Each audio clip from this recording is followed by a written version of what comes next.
Now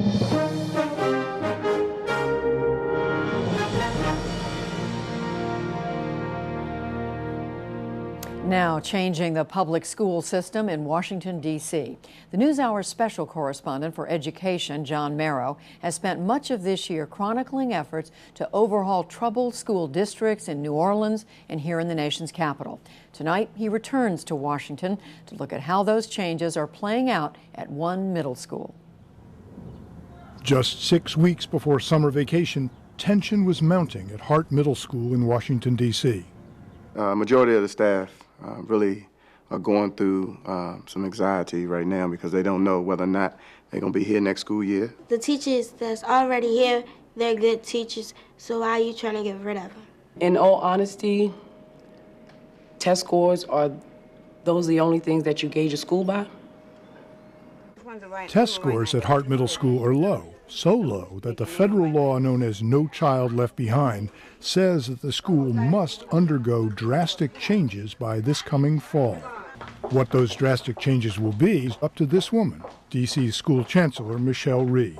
There is a likelihood that some or all of the staff members will not be working at the school next year. Okay? People are anxious or have some level of anxiety because you're working with the unknown, and that's unsettling for people with families and homes and things of that nature. I've been principal for 5 years. I don't know if it's going to be a number 6. Multiply the turmoil and anxiety at Hart Middle School by 27, because that's how many schools Michelle Rhee must overhaul by this coming August, in a process the federal government calls restructuring. Hart expected to know its fate in March, but 2 weeks into the month of May, Michelle Rhee had not told any of the 27 schools, including Hart, what was going to happen. I came into the game a little late. I didn't, take office until June.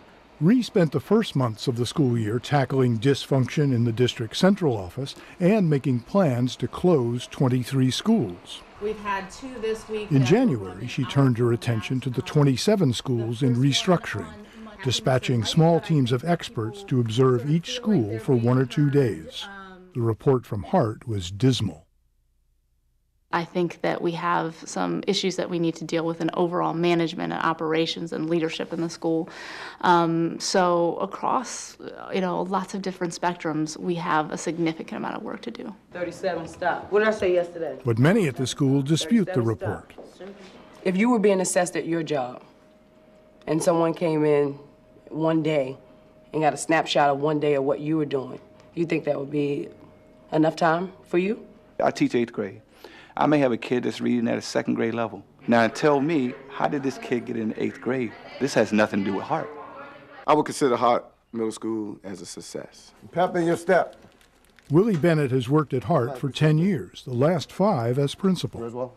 We're not a perfect school. We do have some problems, but we have changed the culture of the school the past couple of years, where we've made it a really safe and learning environment. I think that Hart has failed to provide those kids with the education they deserve. For the last 5 years, Hart has fallen short of benchmarks set by No Child Left Behind. Last year, less than 16% of Hart students hit the mark in reading.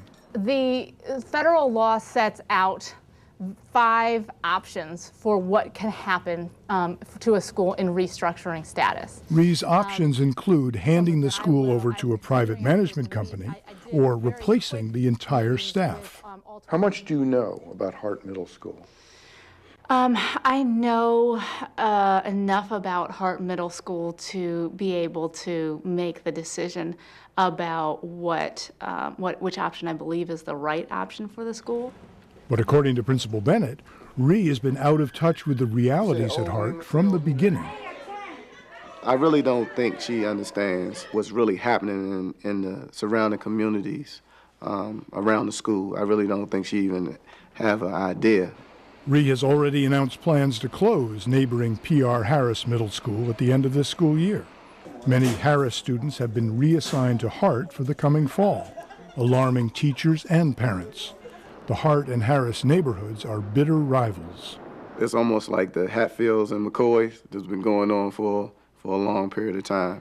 And until we deal with what's happening in the community is probably going to spill over into the schools. For you to just come out the blue and just say you're putting PR Harris in Hart, you know there's going to be a lot of fights and a lot of suspensions. So you know about the feud, as it were, between the Harris neighborhood and the Hart neighborhood. Yes.